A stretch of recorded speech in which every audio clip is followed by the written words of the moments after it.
Kag sa numero 1 sa mga balita subong adlaw.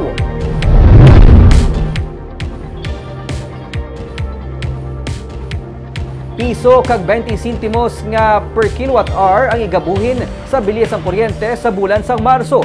Ginsiling sa pamunuan sang Seneco nga wala sang kaangtanan ng power rate reduction sa ginaplano nga joint venture agreement. Yari ang report. Ginakabig ni Central Negros Electric Cooperative General Manager Attorney Arnel Lapore nga one-time big time ang piso kag 20 sentimos nga per kilowatt-hour nga buhin sa residential rate para sa bulan sang Marso. Pathag ni Lapore, resulta ini sa kapin 74 million pesos nga fuel discount yung ginhatag sang PAM Concepcion Power Corporation nga nabase sa November 2022 billing. Gindugang niya man nga ang power rate reduction resulta man sang pagnegosyar ni Mayor Albi Benitez sa pamunuan sang PCPC para mapanubo pang bilis sang kuryente. Kita, so at least siguro hindi na kita muna nga malapot ta sa amo man nga rate, but nonetheless, we're happy nga we have this reduction. Okay. From the February nga billing, which is 14.87.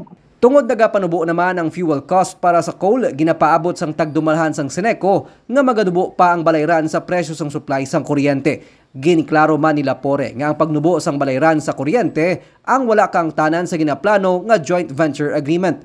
Ang Meralco pod sa More Electric and Power Corporation ag nagsabit na sang proposal sa Seneco para sa GVA, pero nagdesisyon ang katapos ang Seneco Board of Directors nga i-refer ini sa National Electrification Administration.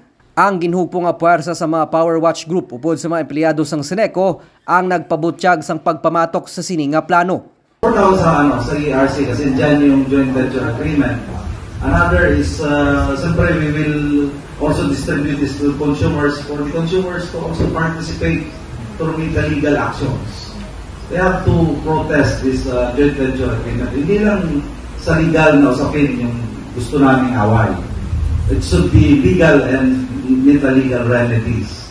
Para ma-pressure yung Seneco. Kasi after all, at the end of the day, lahat ng consumers apektado pa. Tuyo nila nga mag-file sang opposition sa Electric Regulatory Commission agod mapunggan ang GVA. Nico Delfin para sa DigiCast Negros.